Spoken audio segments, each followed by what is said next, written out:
Hello my dear student, তোমাদের প্রত্যেককে আমার চ্যানেল আরটি সায়েন্স একাডেমিতে আরেকবার স্বাগত জানাই। তো আজকের এই ভিডিওতে কিন্তু আমরা মেনলি যেটা নিয়ে আলোচনা করব সেটা হচ্ছে কি, তোমরা যারা মাধ্যমিক পরীক্ষা দিয়ে এবছর রেজাল্ট পেয়ে যাওয়ার পর 11 অ্যাডমিশন নেবে, তোমরা সায়েন্স আর্টস না কমার্স নেবে এটা নিয়ে কিন্তু অলরেডি ভেবে নিয়েছো। তো সেই সায়েন্সের ক্ষেত্রে তোমাদের সাবজেক্ট কম্বিনেশন কি হবে, অর্থাৎ সায়েন্সের ক্ষেত্রে তোমরা কতগুলো সাবজেক্ট তোমরা নিতে পারবে এবং সেই সাবজেক্টগুলো তোমাদের কম্বিনেশন কোনটা হলে তোমাদের জন্য পারফেক্ট হবে, বা কতগুলো সাবজেক্ট রয়েছে সায়েন্সের ক্ষেত্রে যেগুলো তুমি নিতে পারবে, এছাড়াও আর্টসের ক্ষেত্রে কী কী রয়েছে এবং কমার্সের ক্ষেত্রে কী কী রয়েছে এই বিষয়টা নিয়ে। এছাড়াও তোমাদের 5টা সাবজেক্টের তোমরা জানো রেজাল্ট পাবলিশ হয়, অর্থাৎ 500 নাম্বারের কিন্তু এইচএস হয়, বাট তোমাদেরকে কিন্তু 6টা সাবজেক্ট নিতে হয়। তো সেই 6টা সাবজেক্ট তোমরা কিভাবে পড়বে, এবং এখানে ফোর্থ সাবজেক্ট বলে একটা ওয়ার্ড রয়েছে, সেই ফোর্থ সাবজেক্টটাই বাকি। এই ফোর্থ সাবজেক্ট না নিলে তোমার কি হবে, বা এই ফোর্থ সাবজেক্টটা থাকার তোমার সুফল কি রয়েছে, প্রত্যেকটা বিষয় নিয়ে কিন্তু আজকের এই ভিডিওতে আলোচনা করব। তাই তুমিও যদি একজন ক্লাস 11 নিউলি অ্যাডমিশন ক্যান্ডিডেট হয়ে থাকো, অর্থাৎ মাধ্যমিক পাস আউট ক্যান্ডিডেট হয়ে থাকো, তোমার জন্য কিন্তু গুরুত্বপূর্ণ হতে চলেছে আজকের এই ভিডিওটা। এছাড়া তোমরা যারা মাধ্যমিক পাস আউট হয়ে এসেছো, তোমাদের বিভিন্ন ক্যাটাগরিতে নাম্বার পেয়েছো, 50%, 60%, 70%, 80%, তো তোমরা কোন কোন স্কলারশিপের জন্য আবেদন করতে পারবে সেই রিলেটেড কিন্তু ভিডিও অলরেডি আমি আপলোড করে রেখেছি আমার ইউটিউব চ্যানেলে। তো তার লিঙ্ক কিন্তু আমি ভিডিও ডেসক্রিপশন এবং ফার্স্ট কমেন্টে কিন্তু আমি প্রোভাইড করবো, সেখান থেকে তোমরা কিন্তু দেখে নিতে পারবে তোমরা কোন কোন স্কলারশিপের জন্য এলিজিবল। তো ফার্স্টে আমরা সেটা নিয়ে আলোচনা করব। তো এই যে সায়েন্স, আর্টস এবং কমার্স এই তিনটার ক্ষেত্রে তোমাদের একটা যে বাধ্যতামূলক সাবজেক্ট রয়েছে সেটা ফার্স্ট ল্যাঙ্গুয়েজ এবং একটা রয়েছে সেকেন্ড ল্যাঙ্গুয়েজ। তো এই ফার্স্ট ল্যাঙ্গুয়েজের মধ্যে তোমরা কোন কোন সাবজেক্ট রাখতে পারবে এবং সেকেন্ড ল্যাঙ্গুয়েজের মধ্যেই তোমরা কোন কোন সাবজেক্ট রাখতে পারবে। তো তোমরা ফার্স্ট ল্যাঙ্গুয়েজের মধ্যে তোমরা কিন্তু রাখতে পারবে ইংলিশ রাখতে পারবে। যদি তোমার ফার্স্ট ল্যাঙ্গুয়েজ ইংলিশ হয় তার জন্য কিন্তু সিলেবাস আলাদা রয়েছে, সেটাকে ইংলিশ EA হয়ে যাবে সেটা। আর তোমাদের যাদের ফার্স্ট ল্যাঙ্গুয়েজ বাংলা রাখতে চাও তাহলে BA হয়ে যাবে, অর্থাৎ ল্যাঙ্গুয়েজের ফার্স্টের, ঠিক আছে। তো এছাড়া তোমরা কী কী রাখতে পারবে, হিন্দি রাখতে পারবে, নেপালি রাখতে পারবে, উর্দু রাখতে পারবে, সাঁতালি রাখতে পারবে, উড়িয়া রাখতে পারবে, তেলুগু রাখতে পারবে, অথবা পাঞ্জাবি তোমরা কিন্তু ফার্স্ট ল্যাঙ্গুয়েজের পজিশনে কিন্তু রাখতে পারবে। এরপর সেকেন্ড ল্যাঙ্গুয়েজে তোমরা কী কী রাখতে পারবে, যদি তোমাদের ফার্স্ট ল্যাঙ্গুয়েজ ইংলিশ করো, অর্থাৎ তোমরা যদি ফার্স্ট ল্যাঙ্গুয়েজ ইংলিশ করো তাহলে তোমরা কিন্তু সেকেন্ড ল্যাঙ্গুয়েজে কী কী রাখতে পারবে না, সেকেন্ড ল্যাঙ্গুয়েজে তোমরা রাখতে পারবে বাংলা, সেক্ষেত্রে কিন্তু বেঙ্গলিটা কী হয়ে যাবে, বি হয়ে যাবে। সেকেন্ড ল্যাঙ্গুয়েজের ক্ষেত্রে কী হয়ে যাবে, বি হয়ে যাবে, বেঙ্গলি বি, ওকে বি। হিন্দি রাখতে পারবে, ওকে। এরপর অল্টারনেটিভ ইংলিশ রাখতে পারবে, তুমি আরও একটা ইংলিশ রাখতে পারো, আর নেপালি রাখতে পারো। আর তোমরা যারা বাংলাকে ফার্স্ট ল্যাঙ্গুয়েজ করবে অথবা বিভিন্ন সাবজেক্ট যেগুলো আমি ফার্স্ট ল্যাঙ্গুয়েজে বললাম সেই সাবজেক্টগুলো রাখলে তুমি কিন্তু সেকেন্ড ল্যাঙ্গুয়েজে তোমাকে কিন্তু ইংলিশ রাখতে হবে। English your second language complete. First language এবং সেকেন্ড ল্যাঙ্গুয়েজ সম্পর্কে তোমরা কিন্তু জেনে গেলে।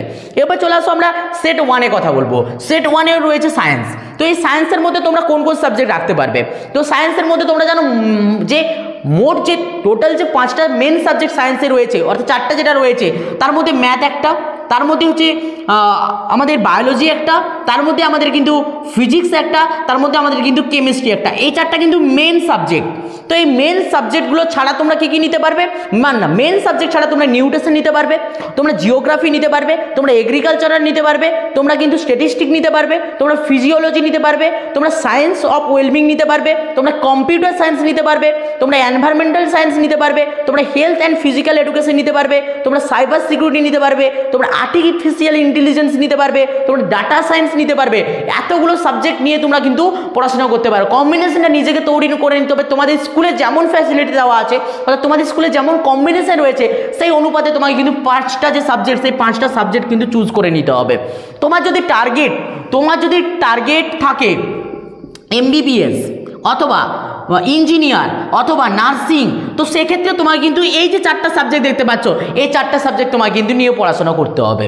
তো সেক্ষেত্রে যদি MBBS এর কথা ভাবো তাহলে ম্যাথটা না রাখলেও চলবে, যদি তুমি ইঞ্জিনিয়ারের কথা শুধু ভাবো তাহলে কিন্তু শুধুমাত্র বায়োলজি না রাখলেও চলবে। তো সেগুলো কিন্তু কম্বিনেশন আলাদা আলাদা রয়েছে। বাট তোমার যদি টার্গেটটা আলাদা থাকে, যেমন আর্টিফিশিয়াল ইন্টেলিজেন্স অর্থাৎ AI কিন্তু এই মুহূর্তে ব্যাপক একটা প্রভাব ফেলতে পারে। তো সেক্ষেত্রে তোমরা যদি যে স্কুলে তোমাদের ফ্যাসিলিটি থাকবে যে আর্টিফিশিয়াল ইন্টেলিজেন্স নিয়ে পড়াশোনা করার, তারা কিন্তু অবশ্যই সাবজেক্টটাকে রাখার চেষ্টা করতে পারো।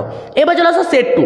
তো সেট 2-তে আমাদের যেটা দেওয়া হয়েছে সেটা কিন্তু সেট 2-তে আমাদেরকে ইকোনমিক্স অর্থাৎ তো সেট 2-তে আমাদেরকে যেটা বলা হয়েছে সেটা কিন্তু কমার্সের সাবজেক্টের কথা বলা হয়েছে। কি বলা হয়েছে, তোমরা অ্যাকাউন্টেন্স নিয়ে পড়াশোনা করতে পারো, মানে অ্যাকাউন্টেন্সকে সাবজেক্টে রাখতে পারো। তার আগে বলে দিই এই দুটো সাবজেক্ট যেটা বললাম এই দুটো কিন্তু থাকতেই হবে।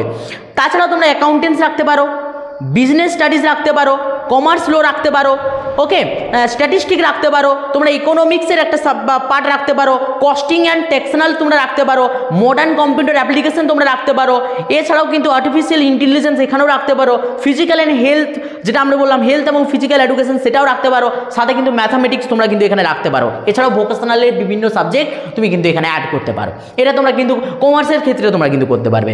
এবার চলে আসো নেক্সট আর্টস। তো এই আর্টসের ক্ষেত্রে তোমরা কী করে নিতে পারবে? পলিটিক্যাল সায়েন্স অথবা বায়োলজিক্যাল সায়েন্স তোমরা নিতে পারো, তোমরা এডুকেশন নিতে পারো, তোমরা নিউট্রিশন নিতে পারো, তোমরা জার্নালিজম নিতে পারো, তোমরা কিন্তু মেস কমিউনিকেশন নিতে পারো, সংস্কৃত নিতে পারো, ওকে, এছাড়াও তোমরা আরবিক নিতে পারো, ম্যাথামেটিক অর এগ্রিকালচার তোমরা নিতে পারো, অ্যানথ্রোপোলজি নিতে পারো, ইকোনমিক্স নিতে পারো, ফিলোসফি নিতে পারো, সোশিওলজি তোমরা নিতে পারো, হিস্ট্রি নিতে পারো, ফিজিওলজিও তোমরা নিতে পারবে, স্ট্যাটিস্টিক তোমরা নিতে পারো, সায়েন্স অফ ওয়েলবিং তোমরা নিতে পারো, জিওগ্রাফি তোমরা নিতে পারো, human development and resource management তোমরা নিতে পারো। সেই সাবজেক্টগুলো কিন্তু খুব ইজি সাবজেক্ট, এখানে অনেক পরিমাণ নাম্বার কিন্তু তোমরা তুলতে পারবে। এছাড়াও মিউজিক নিয়ে পড়াশোনা করতে পারো। এগুলো কিন্তু যে যার স্কুলের উপর ডিপেন্ড করছে তোমার কোন কোন কম্বিনেশন রয়েছে, সেই কম্বিনেশন থেকে তোমাকে কিন্তু 5টা সাবজেক্ট তোমাকে কিন্তু তুলে নিতে হবে। তো এরকম কিন্তু রয়েছে, তোমরা কিন্তু এই যে দেখতে পাচ্ছ অন স্ক্রিন, এরকম কিন্তু সাবজেক্ট কম্বিনেশনটা তোমাদের জন্য রয়েছে। তো এরপরে যে বিষয়টি নিয়ে আলোচনা করব, তো তোমরা তো দেখতে পেলে যে 6টা সাবজেক্ট তোমায় কিন্তু নিতে হবে। সেই 6টা সাবজেক্টের কম্বিনেশন হয়তো তুমি তৈরি করে ফেললে। ধরো সায়েন্সের একজন স্টুডেন্ট 6টা সাবজেক্টের কম্বিনেশন তৈরি করে ফেলেছে। ফার্স্ট ল্যাঙ্গুয়েজে তার রয়েছে ফার্স্ট ল্যাঙ্গুয়েজে তার রয়েছে বাংলা, সেকেন্ড ল্যাঙ্গুয়েজে তার রয়েছে কিন্তু ইংলিশ, ওকে, তারপরে থার্ড পজিশনে হয়তো ম্যাথ রেখেছে, তারপরে বায়োলজি রেখেছে, তারপরে ফিজিক্স রেখেছে, তারপরে কিন্তু কেমিস্ট্রি রেখেছে। গুনতি করে দেখো 6টা সাবজেক্ট কিন্তু সে নিয়ে ফেলেছে। তো এই 6টা সাবজেক্ট নিয়ে নেওয়ার পরেও তার এইচএস রেজাল্ট কিন্তু আসবে 500 নাম্বারের মধ্যে।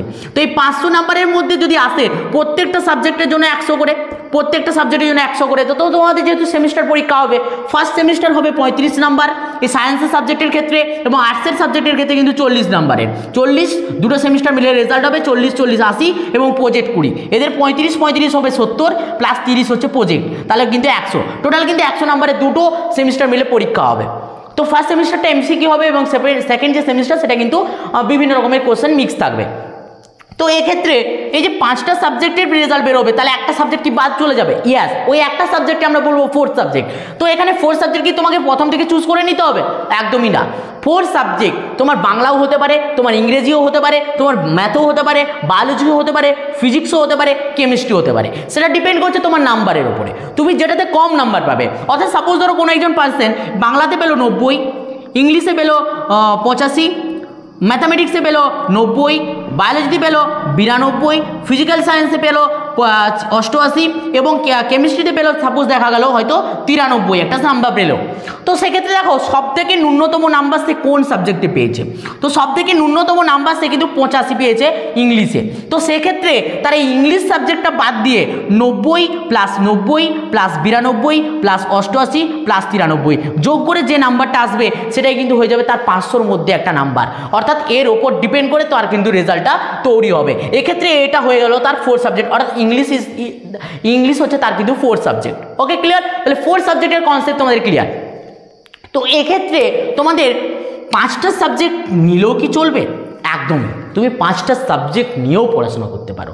5টা সাবজেক্ট নিয়ে পড়াশোনা করলে তোমার কী হবে, যে অপশানটা যে একটাতে তোমার কোনোভাবে যদি না পারো তাতেও কোনো অসুবিধা নয়, দ্বিতীয়টাতে পেরে গেলে তুমি কিন্তু উত্তীর্ণ হয়ে যাবে ক্লাস 12, সেই আশাটা তোমার কিন্তু আর থাকবে না। তো সেক্ষেত্রে আমি প্রেফার করবো একটা যে কোনো সাবজেক্ট 4 সাবজেক্ট হিসাবে, অর্থাৎ না পড়ার মতন করে হলেও কিন্তু রেখে দিতে হবে। যদি সেই সাবজেক্টে বেশি নাম্বার চলে আসে তাহলে তোমার এইচএসে নাম্বারটা কিন্তু বেড়ে যাবে। এইচএসে নাম্বার নিয়ে কথা, এইচএসে নাম্বারটা বেড়ে যাবে। যদি ধরো সাপোজ তুমি মেন সাবজেক্ট 5টা নিয়েছো, সেই 5টার মধ্যে একটা সাবজেক্টের কোশ্চেন খুব কঠিন হয়ে গেল, বাট তোমার দেখা গেলো যেটা তুমি চাওনি নিতে, বাট সেটা নিলে তার সাবজেক্টের কোশ্চেন হয়তো সহজ পড়ে গেল, দেখবে এই 5টা থেকে একটা বাদ চলে গেছে এবং তুমি যেটাকে নিয়ে বনি ভাবছিলে তার নাম্বার তোমার কিন্তু এইচএসসি সাবজেক্টে যোগ হয়ে গেছে। এরকমটা কিন্তু ঘটনাটা ঘটতে পারে। তার জন্য 4 সাবজেক্টটা কিন্তু নিতে হবে, অর্থাৎ 6টা সাবজেক্টই তোমাকে কিন্তু চুজ করে নিতে হবে।